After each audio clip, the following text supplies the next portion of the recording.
గురుగారు, మీ వీడియోస్‌లో చాలా పరిశీలించి చూస్తే, మీరు ఇంటి వాస్తునే గాకుండా, పరిసర వాస్తును కూడా ప్రాముఖ్యత ఇస్తున్నారు. ఎందుకని?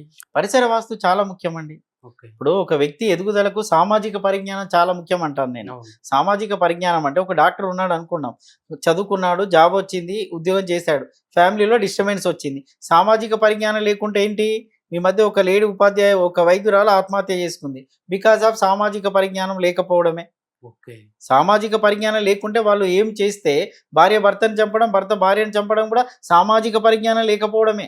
ఓకే. ఒక లేడీ ప్రియుడితో కలిసి భర్తను చంపేసింది అంటే తర్వాత జరిగే పరిణామాలు ఎలా ఉంటాయనే దాని మీద అవగాహన లేకపోవడం మూలంగానే చంపేసింది. అదే సామాజిక పరిజ్ఞానం ఉంటే నేను అలా చంపితే నేను దొరికిపోతాను, జైలుకి పోతాను, బయటకు వచ్చిన తర్వాత ఆ ప్రియుడు నాతో కలిసి ఉండడు, సమాజంలో అవమానానికి గురవుతాను, పిల్లల ముందు అవమానానికి గురవుతాను, పేరెంట్స్ తోటి అవమానానికి గురవుతాను, అందరితో ఇన్సల్ట్ చేయబడతాను, నేను తట్టుకోలేను, తర్వాత నేను కూడా చావాల్సిందే అనే సామాజిక స్పృహ పరిజ్ఞానం ఉన్న లేడీ భర్తను చంపదు కదా. అవును.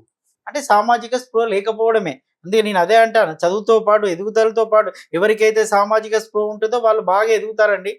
కొందరికి లక్‌గా అదృష్టం కలిసి వస్తే పైకి లేస్తారు. కానీ సామాజిక స్పృహ ఉండదు. ప్రొఫెషన్‌గా డెవలప్ అయితారు. సామాజిక స్పృహ ఉండదు. ఆత్మహత్య చేసుకుంటారు. లేదా ఎవరినో ఒకరిని చంపేస్తారు.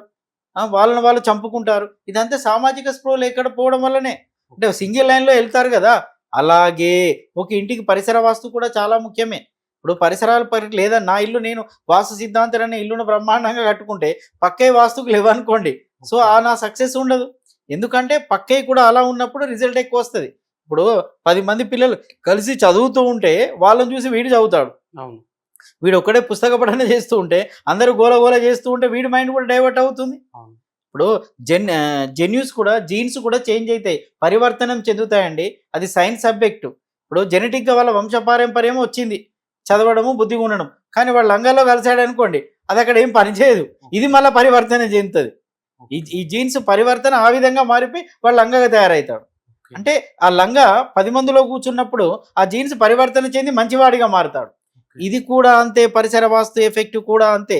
ఎలా చుట్టూ ఉన్న ఇల్లులు వాస్తుకు లేవనుకోండి. కొందరు అంటారు నాకు, సార్ వాస్తు సిద్ధాంతం వచ్చి మా ఇల్లు చూశాడు సార్, చాలా బాగుంది, బ్రహ్మాండంగా ఉంది అన్నారు సార్, కానీ గ్రోత్ లేదు సార్, అందుకే నిన్ను పిలిచాడు. చుట్టూ మీ మీకున్న ఇల్లులు చూపి అంటాను.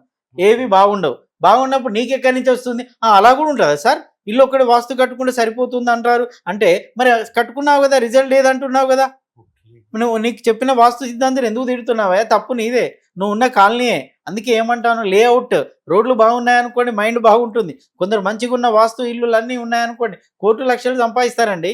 ఈ సిటీలో చూడండి ఆ లైన్ మొత్తం సంపాదిస్తూనే ఉంటారు. ఆ లైన్ అంతా అలాగే ఉంటుంది. ఆ రోడ్ అంతా అలాగే ఉంటుంది. సో అప్పుడు సక్సెస్ రేట్ పెరుగుతూ ఉంటుంది. ఇప్పుడు ఏసీ మెకానిక్ ఉన్నాడు, కార్ మెకానిక్ ఉన్నాడు, లక్షలు సంపాదిస్తాడు. తన ఇంటికి పోయి దారి బాగాలేదు, పక్క ఇల్లులు వాస్తుకు బాగాలేవు, తన కారే ఉండదు, కార్లు మెకానిక్ చేస్తాడని కారు ఉండదు. ఎందుకు ఉండదని ఇంటి ముంగట తీసుకెళ్ళి పెట్టడానికి రోడే లేదు కదా. కారు ఎక్కడి నుంచి వస్తుంది? పరిసరాలు సపోర్ట్ చేయట్లేదు కదా. కొంతమంది కొన్ని ఇళ్ళలో కిరాయికి ఉంటారండి. కిరాయికి ఉంటే ఓనర్ ముందే చెప్తాడు, బాబు పార్కింగ్ అయితే లేదు అంటాడు.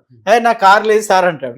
కొద్ది కాలంలో వాడు కారు కొంటాడు. ఇక ఓనర్కి విని కిరికిరి స్టార్ట్ అవుతుంది. అరే కారు లేదన్నాను కదా బాబు అంటే, సార్ ఇక కొన్నాను కదా సార్, కాస్ట్లీ కారు, కొద్దిగా పక్కన పెట్టుకుంటాను సార్ అని లోపలికి వస్తాడు. అక్కడ ఏమైపోయింది? ఆ లైన్ సపోర్ట్ చేసింది, ఆ రోడ్ సపోర్ట్ చేసింది, ఆ ఇల్లు సపోర్ట్ చేసింది, ఆ లైనే రీమ్ అంటారు.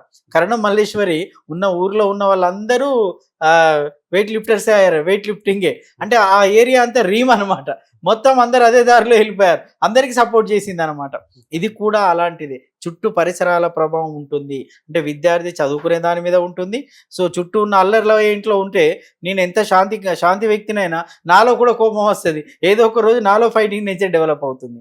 అందుకే పరిసరాల ఎఫెక్ట్ వాస్తు మీద ఉంటుంది, మనిషి ఎదుగుదల మీద ఉంటుంది. సామాజిక స్పృహ లేకపోతే కూడా మనిషి పడిపోతాడండి. సో వాస్తుతో పాటు సామాజిక స్పృహ కూడా చాలా చాలా ముఖ్యం.